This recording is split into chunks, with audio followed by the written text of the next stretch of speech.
Today's episode is going to be brought to you by the Packwood Locker of Packwood, Iowa, Hinshaw Trailer Sales of Richland, Iowa, Smithburg Auto of Fairfield, Iowa, and the Cedar Rapids Titans Arena football team, which you can see all their home games on Round Guy Radio, and that will start Sunday at 5 o'clock because they take on the Midwest Raptors. We've got Coach Swanson of the Pekin Panthers. Welcome program, Coach. You bet. Glad to be here, Dave. All right. Well, it's been a little while since I talked to you. I kind of picked out three big wins that we're going to talk about, and the first one is Sigourney. Tell us a little bit about what you remember about that game. That was a while ago. It's right after Christmas break, I believe the first weekend. We'd played the night before against Waplo, got a nice home win. Came back that Saturday for a little matinee actually against Sigourney. They really solid team this year. Brought back a lot of guys. Coach Eslick always does an excellent job. So I knew it was going to be a tight game. Gym was packed. I mean, it was kind of everything you wanted there for a rivalry game. Back and forth all game. I believe Sigourney was up at the end of every quarter, and we were able to win the fourth quarter and win that one 48-45 with, really fun last minute of the game for the fans to watch, and an exciting win for our kids. Well, I don't know if that started it, but you were 12-1 at one point there in the second half, and you were that was during an 11-game win streak. The highlight of that one would probably be the Hillcrest win. I think that one was that one at Pekin? Yes. Okay, so you get a home win against the number one team. They'd only lost one game prior to that. Very, very good team. Tell us a little bit about how that game shaked out and what you guys had to do to come out on top of that one. Yeah, coming to the Hillcrest game, I believe we were 5 or 6 game win streak, somewhere in there. It actually started with that Waplo game, then our second win in a row with Sigourney. But anyway, later in the month, towards the back, I believe it was the 27th when we played Hillcrest. Came into that one. Their only one loss on the season was to Kyoto in non-conference, so did not have any blemishes in the conference. We really weren't able at that point. Very unlikely we were going to win the conference, but we were, playing for obviously getting them a loss, and sweeping this back half of the schedule was a big deal to us, and climbing the rankings to give us a chance to get to second, take care of business that night, and really control the game wire to wire. They did make it interesting there at the end, got the lead down to 4, but we were able to respond with a run of our own and finish them off and won the game by 12. So very exciting win for us. We've over the past few years, we've kind of had Hillcrest number the second game of the second time we play them. The first time they've been pretty consistent beating us, and then the second time we're able to get better as the season goes on, and it just kind of rise to the occasion in that game. And you hit the nail on the head. That's a really solid team.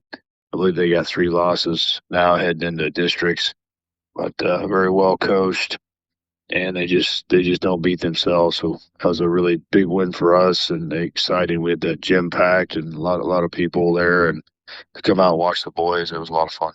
Well, I can't talk about every win. Another win that you got in that streak was a big win was Waco, but it kind of all come down to this game last night with Winfield-Mount Union. I've seen you and Winfield-Mount Union kind of go to the last shot before in your gym, and it did the same thing last night. This time you guys came out on top. I saw the video at the end of the game. I'm surprised the roof is still on the gym there, the way that exciting moment happened and how the crowd reacted. I'm sure that was a big win, not just for this season, but probably in your career. Yeah, absolutely.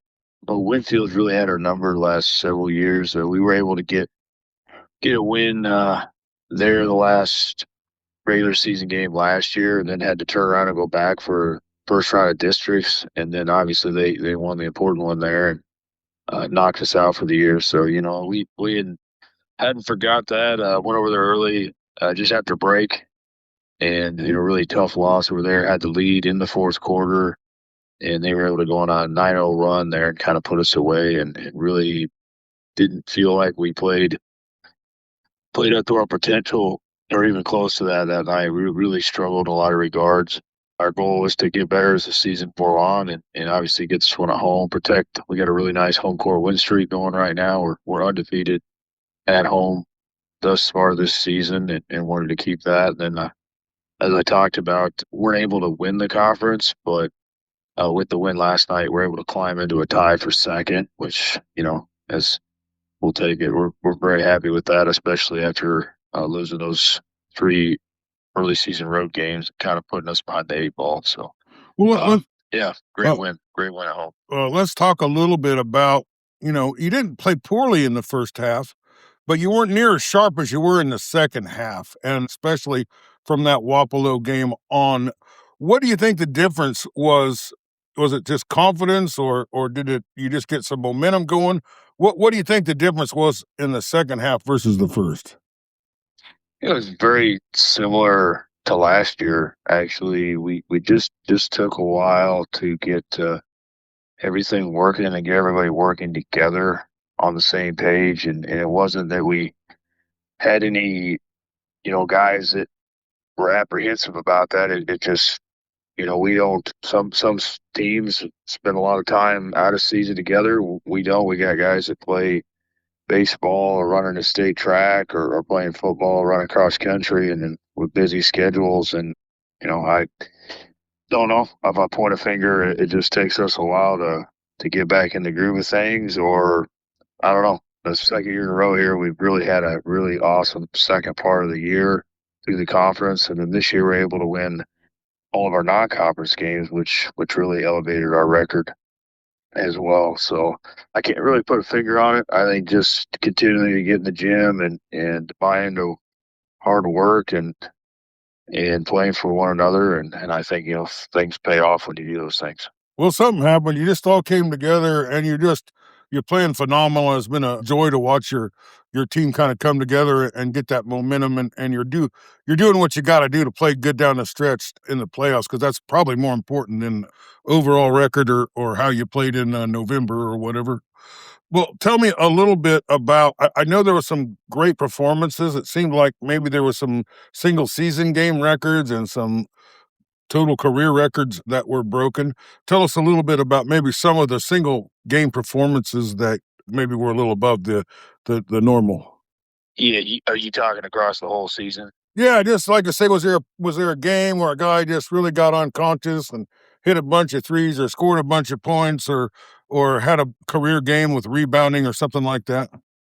Yeah, I'll give you a few here, quick ones. Cole Milliken early in the season up at Montezuma goes off for 36 points, and big reason why we were able to knock a ranked Monty team off that night on their home court. Seems like a long time ago now, but that was a special night for him. He hit 24 in the first half and really was able to. I mean, everything he was throwing up was going in, so that was a tremendous night for him. Nolan Glick obviously hit the game winner last night. Was a great moment for him, but also a few weeks ago against Lone Tree, really had a nice game at career high 29 points and really just dominated the game in every aspect. 29 points and 13 rebounds, so a tremendous game for him. He's had some other great games, but that one really sticks out.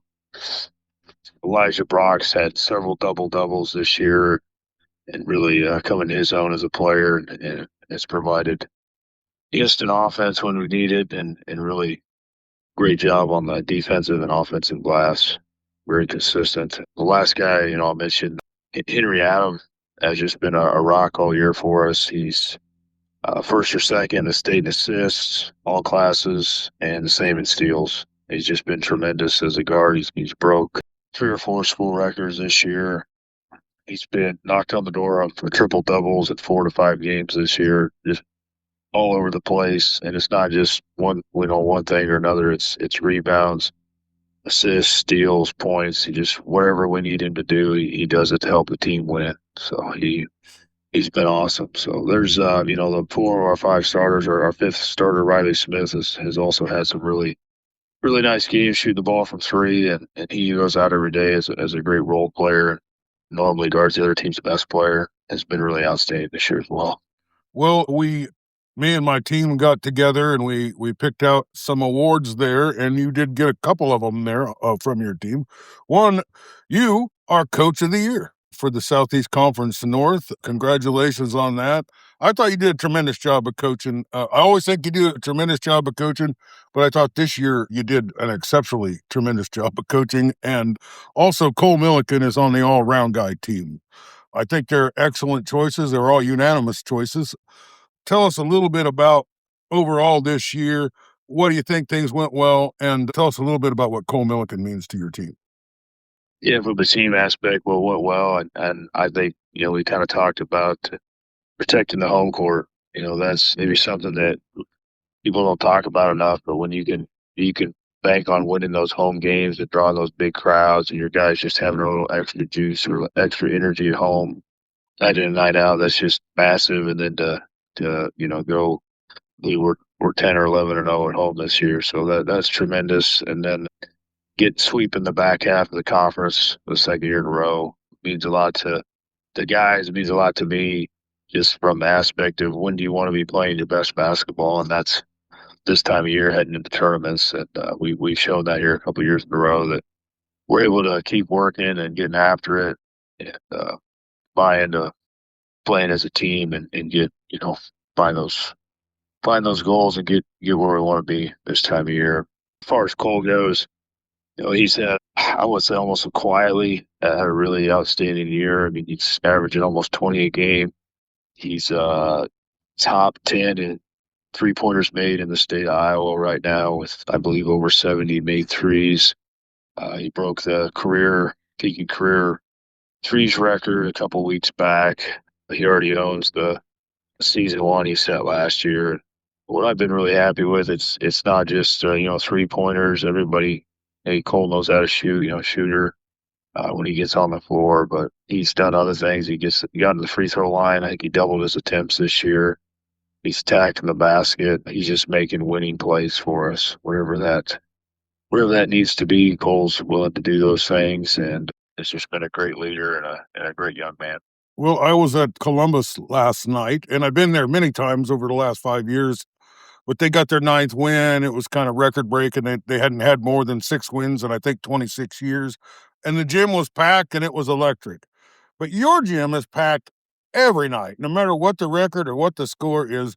What about that, I don't know, six-man kind of thing that the crowd and the community does? How much does that support from the community help your team put wins on the board? It's outstanding, and we had it in you see it in baseball. Go to those tournament games when the guys made their run to the sub-state last year, and there's Pekin fans just surrounding the field and showing up early and supporting the guys and guiding people up a state track. Football, great crowds all year, following the team around and great home crowds.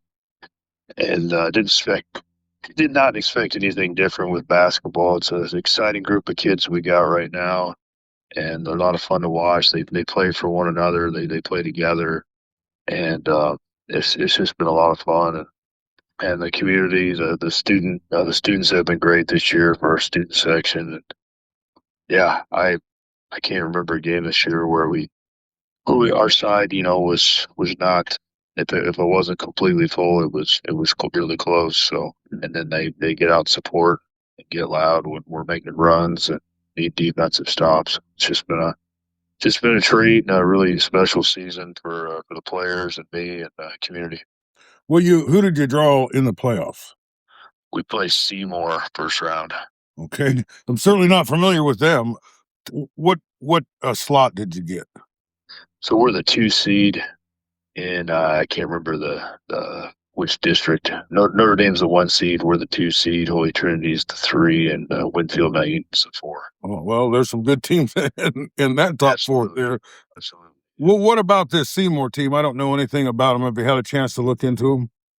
Just starting kind of today. We don't play till next Monday, so we got a little time here. Usually we're on a 2-day turnaround, so I usually know more, but a little longer break here. I just started looking at them after our win last night. They're a mid-pack team in the Bluegrass Conference. I think Seymour's southwest of Centerville, I believe. So a little different territory than don't really play a lot of teams from that area. Don't really know a lot of coaches down there either. So, yeah, be a new kind of a new team to come. They're coming to Pekin, so that's just great for tournaments. Get your first round game at home, and yeah, we'll have to watch some film and make a few phone calls and see what we find out on the Seymour Warriors. Well, you are getting if you get past them, who would be in the second round? I'd be the winner of Holy Trinity Catholic and Waco. Okay, and that would that game also be at Pekin? Correct. Okay, well, those are both pretty excellent teams there. Well, I guess I don't have too many more questions for you. I just want to congratulate you on being the coach of the year there, and Cole Milliken.